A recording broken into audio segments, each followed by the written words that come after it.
안녕하세요. 저는 40대 초반 여성이자 이남매의 어머니입니다.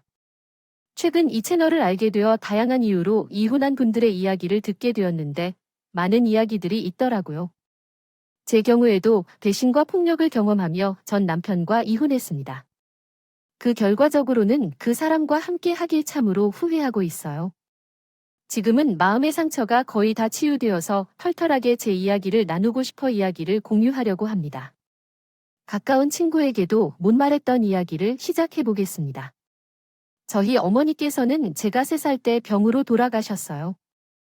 그래서 하늘맹세의 유일한 가족은 아버지뿐이었어요. 아버지는 저를 먹여 살리려고 많은 노력을 하셨고 사업을 시작하셨습니다. 처음에는 많은 어려움이 있었지만 몇 년 뒤에 큰 성공을 거둬 자수성가를 높였습니다. 그 덕분에 부유하게 자랄 수 있었고 딸바보 아버지는 일에 매진하지 않고도 많은 시간을 함께 보내며 사랑과 지원을 아끼지 않았습니다. 5살 이후로 가지고 싶은 것은 대부분 이룰 수 있었고 음식도 배불리 먹으며 풍족하게 성장할 수 있었어요. 세월이 흘러도 아버지의 사업은 잘 운영되고 번창했는데 그런 회사를 전하면서 경영학을 배우라고 해주셨어요. 그러나 나에게는 다른 꿈이 있었고 사업에는 관심이 하나도 없었어요. 복잡하게 머리 쓰고 스트레스를 받아가며 살아가는 아버지의 모습을 보며 저 또한 그런 피곤한 삶을 원치 않았어요. 제 꿈은 유치원 교사였습니다.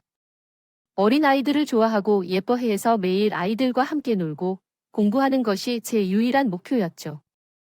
다행히도 아버지는 제 꿈을 존중해 주셨고 서울에 있는 한 대학 유아교육학과에 진학했습니다. 거기서 많은 것을 배우고 졸업했습니다. 졸업과 동시에 집 근처의 유치원에서 일을 시작했고 꿈꾸던 일을 하게 되었습니다. 생각보다 어려움도 있었지만 아이들이 주는 행복과 보람은 수도 없이 많았어요.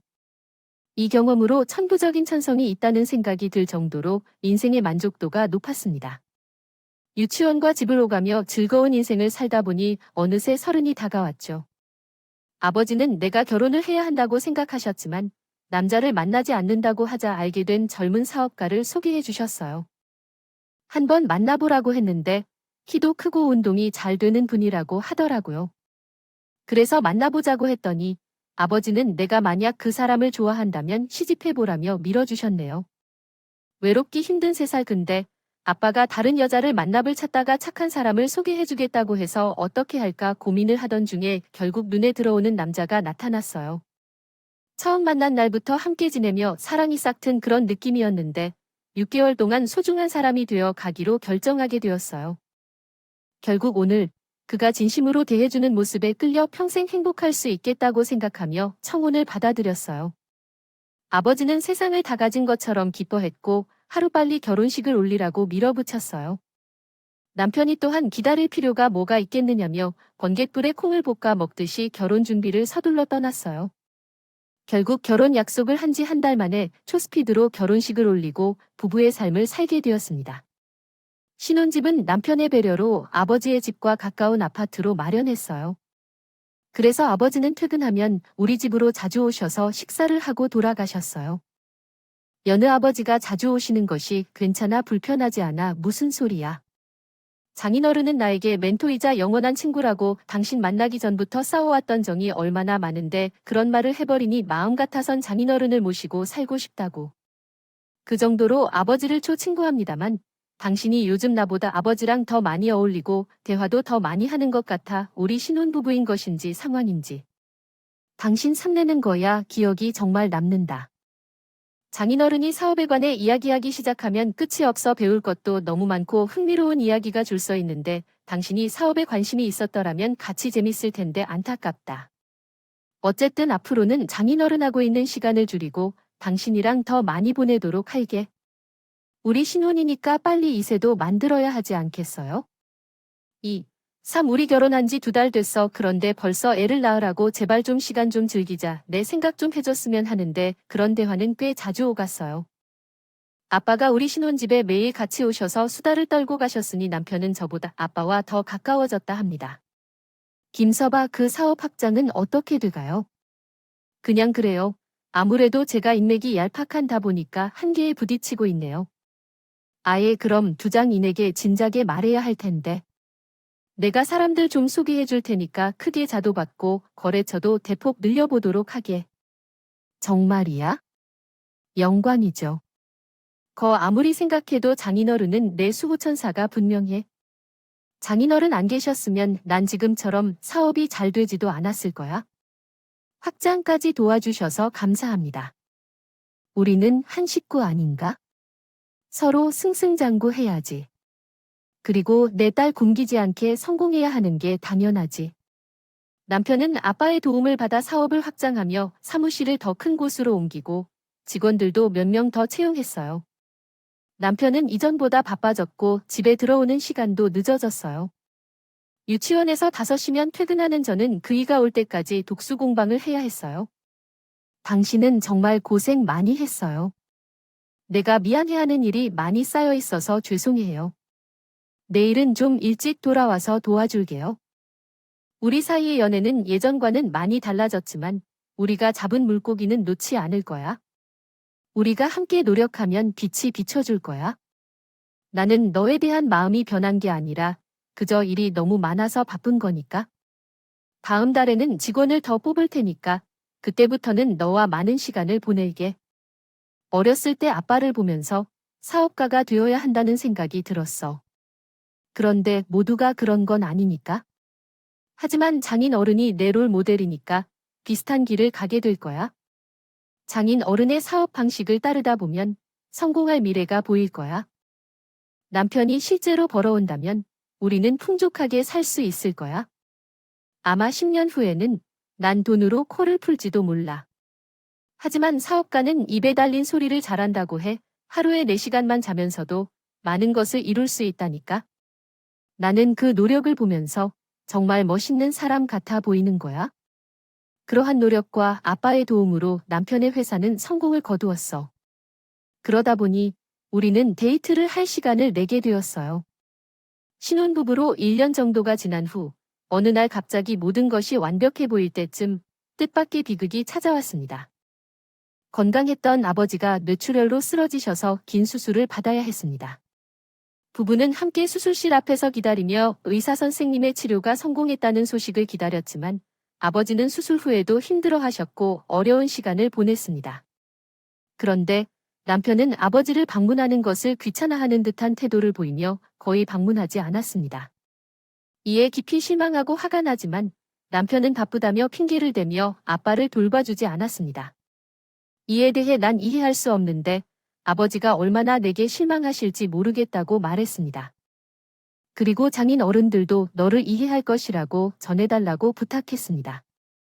아빠를 잃은 후에 많이 어렵겠지만 이런 상황에서도 열심히 살아야 합니다. 아빠의 의미 있는 삶을 기억하며 더욱 강해져야 합니다. 그리고 남편과 함께 힘을 합쳐 이겨내야 합니다. 함께 극복해 나가세요. 그럼 문제 해결을 한다.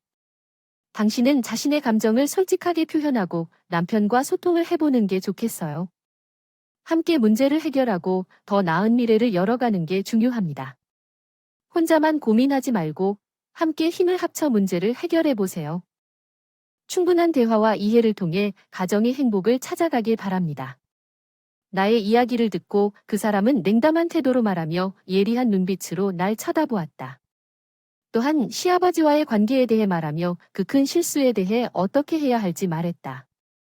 지난 일들을 돌이켜보며 다른 사람들을 짜증나게 만드는 이유가 뭔지 물었다.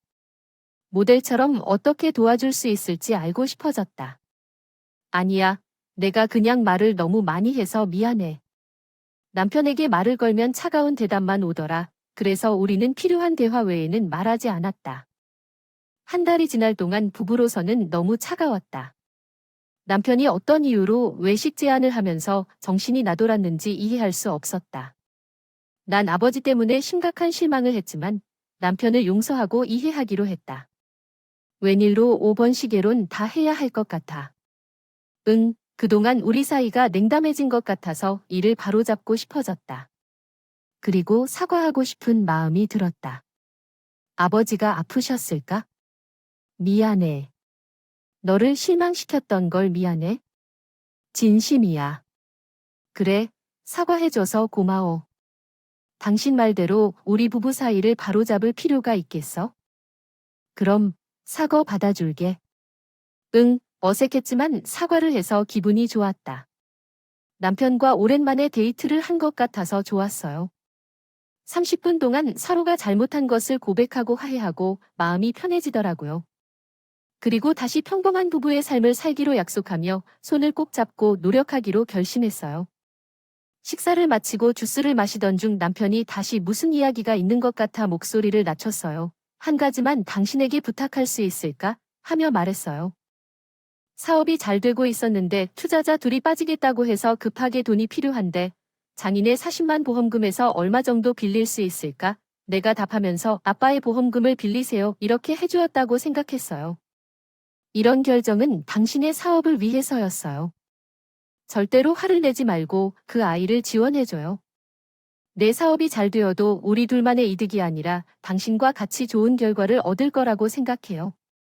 이것이 왜 결국 우리가 밖에서 만나기로 한 것이었는지 알게 되었어요.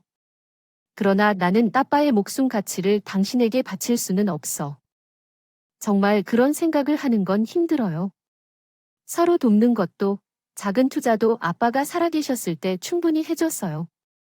아니, 아프지만 그게 쓴 유가 되어야 하는 것이 당신이에요. 저는 그렇게 크리 못했을 거야 고 말했고 칼과 같이 거절하며 자리에서 일어났어요. 그리고 빠르게 걸어서 식당을 빠져나왔어요. 그가 쫓아와서 저를 설득하려 했지만 아빠의 목숨 값을 주는 건 절대 안 된다고 으르렁거렸어요. 그에게서 남편은 단호히 하고 다시 냉랭한 표정으로 저를 노려봤습니다. 그러라, 더러워서 그 돈 안 받아. 내가 다른 데서 그럼 알아서 먹고 할 것 같아라며 9개의 나한테 소리 지르지 말고 결국 남편에게 돈을 빌려주지 않아 갈등의 골이 더 깊어졌다고 합니다.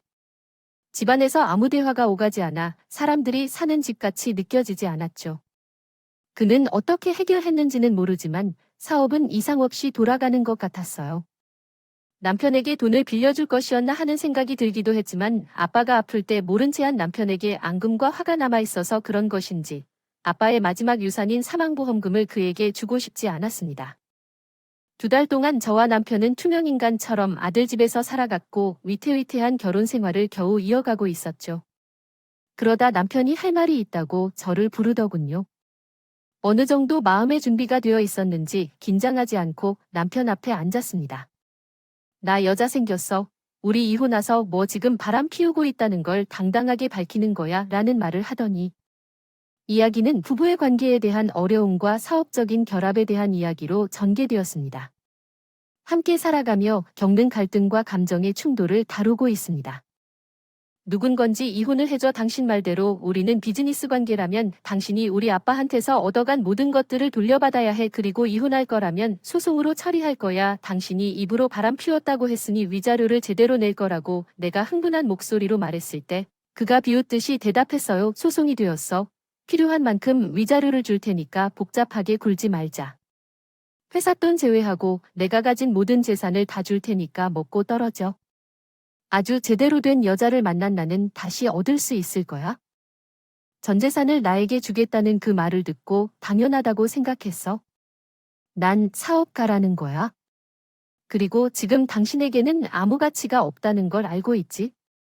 당신이 살아있을 때에는 그나마 내려다볼 만했지만 이젠 이빨이 빠진 호랑이나 다름없어. 그리고 지금 만나는 여자는 의사이자 수십억 자산가. 이전에 당신이 나에게 주지 않은 도움을 준 사람이기도 해. 당신은 내가 생각한 것보다 훨씬 더 나쁜 인간이었어. 사람이 아니란 걸 알았을 때부터 아버지가 돌아가신 후로 계획을 세워 당신이 쓸모없는 사람이니 다른 능력 있는 여자로 대체했어. 이제 그만 좀 해. 이혼해야 해. 그래서 남편이 회사 위기를 어떻게 넘겼는지 알게 되었어. 피는 이전부터 내연영화에 관심이 있었다. 그래, 저는 비어 있었어요. 제 아들은 잘 돌아가고 있었지만 남편에게 이미 실망스러운 마음을 가지고 있어서 말할 수 없었어요. 그러던 중 이혼 소송으로 위자료를 받아내야 할 것 같아요. 그러나 더 중요한 것은 재산을 정리하여 깔끔하게 마무리 지어야겠다는 생각이 들었어요. 며칠 후 소송 서류에 서명하고 50억 원이란 큰 위자료를 받게 되었어요. 법원에서 모든 것을 처리한 후 남편에게 마지막으로 잘 가요 라고 선물해 주었어요. 너 같은 기회주의자랑은 언젠간 만나게 될 거야. 이런 무례한 녀석아, 너에게 고마워. 마지막까지 당신의 진면모를 보여줘서 정말 고마워. 또한 나쁜 아이들을 가르치며 돈을 벌어내는 것이 땅을 위한 일이라고 말해주었어요. 그래서 앞으로 천벌을 받게 될 거라고 생각해. 하늘에 계신 아빠가 너를 방치하지 않을 거니까. 그리고 내가 널 어떻게 저주해야 할지 모르겠으니까 곧 당장 들켜버릴 거야. 정말 드라마 같은 상황이었지만 돈이라고 저주가 없어지는 것은 아니라는 걸 알아요. 이미 앞으로 적극적으로 지원을 받게 될 거니까 더욱 성공적으로 나아갈 거예요. 그가 등을 돌리며 떠나가자 나는 분노의 주먹을 쥐며 언젠가 그들에게 복수를 해줄 것을 다짐했어요. 그 이후 전 남편과 살던 집을 떠나 다른 곳에서 유치원에서 일을 얻었어요. 근처 작은 집을 찾았어요. 아빠의 유산과 전 남편의 위자료는 건드리지 않았어요. 아주 가까운 미래에 유치원을 개설할 계획을 세웠기 때문이에요. 저는 지금까지 겪었던 많은 어려움을 아이들을 보며 웃으면서 하나씩 극복할 수 있었어요. 한 달 정도 시간이 흐른 후에는 많은 아픔이 사라지고 한 날 한날을 즐겁게 웃으며 행복하게 보낼 수 있었어요. 그리고 얼마 지나지 않아 새로운 인연이 찾아왔어요. 유치원 수업이 끝나고 나면 보따리 대신 나오는데 지민이라는 아이의 삼촌이 여러 번 유치원을 방문하면서 자주 보게 되었어요. 선생님 죄송한데 혹시 싱글이세요? 그는 매우 예쁜 선생님에게 눈을 뗀 적이 없었다며요. 싱글이라면 제게 데이트할 기회를 주실 수 있을까요? 진심입니다. 선생님 어떻게 할까요? 저는 더블이에요. 아직도 총각인 이가 그렇게 저를 좋아할 리가 없어 보입니다. 그럼 안 돼요? 선생님은 어찌 생각하실 건가요? 도와주세요. 내가 좋아합니다. 조용히 해. 소문나면 문제가 생길 것 같아. 이런 일은 철저히 숨기는 게 좋아. 저는 생일 파티에서 이야기했던 지민이 삼손이 유치원에서 제게 한 고백 이야기를 기억하고 있습니다. 정말 놀래서 난처해하던 그 시절이 생각나네요. 지민이 삼손은 정말 열심히 나에게 고백을 해왔고 결국에는 제 마음도 열게 되었습니다. 그 후엔 서서히 서로를 알아가며 사귀게 되었는데 난 그의 성실함에 감동받기도 했죠. 그렇게 연애를 시작한 후 상대방에게 미안해하던 제가 더 이상 그런 마음을 가질 필요가 없다는 걸 깨닫게 되었습니다. 더불어 승철 씨가 제게 하고 싶어 했던 말을 상기시킬 수 있는 좋은 성장을 하게 되었죠. 그리고 승철 씨가 얘기했던 세경 씨와의 사랑 이야기도 기억에 남네요. 나이차는 중요하지 않다고 생각하며 사랑의 가치에 대해 고민하는 그 모습이 참 멋진 것 같습니다. 그의 올바른 마음가짐에 박수를 보내고 싶네요. 사랑은 나이나 외모로 측정되지 않는다는 것을 승철 씨의 이야기를 통해 다시 한번 깨달았습니다. 성철 씨의 이야기를 듣고 남편을 비즈니스 파트너로만 생각한 적이 있었습니다. 그러던 중 모든 남자가 전 남편과는 다르다는 것을 깨닫게 되었고 승철 씨를 더 사랑하게 되었습니다.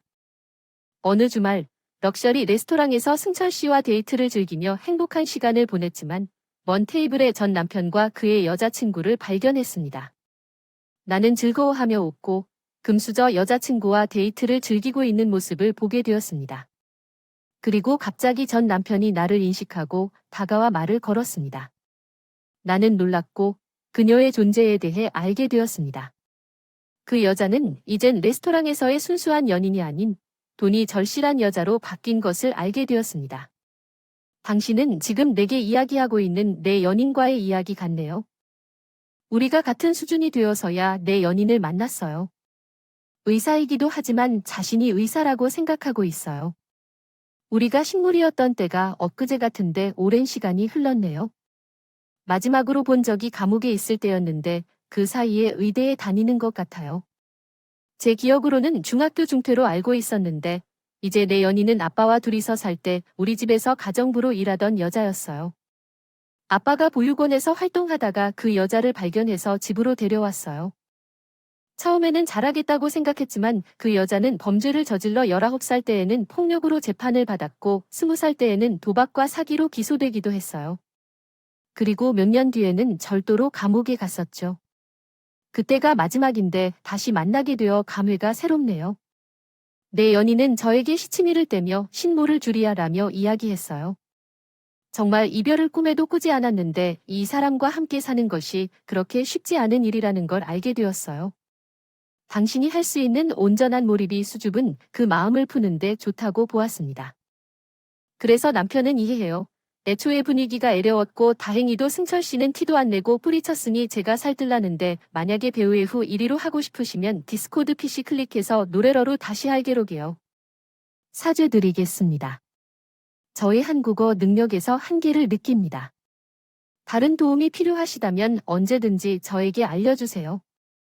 그때 말했잖아. 그런데 당신이 그럴 리가 없다며 안 믿었고 그렇지 화내서 미안해 여보. 그년이 내 돈 다 가져갔어.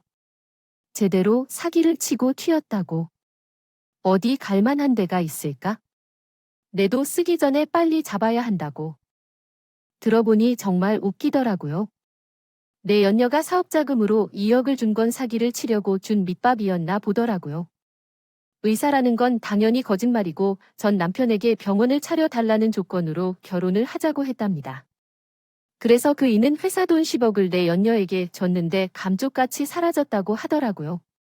전화를 걸었더니 없는 번호라 들고 살고 있던 오피스텔은 이미 다른 사람이 살고 있다며?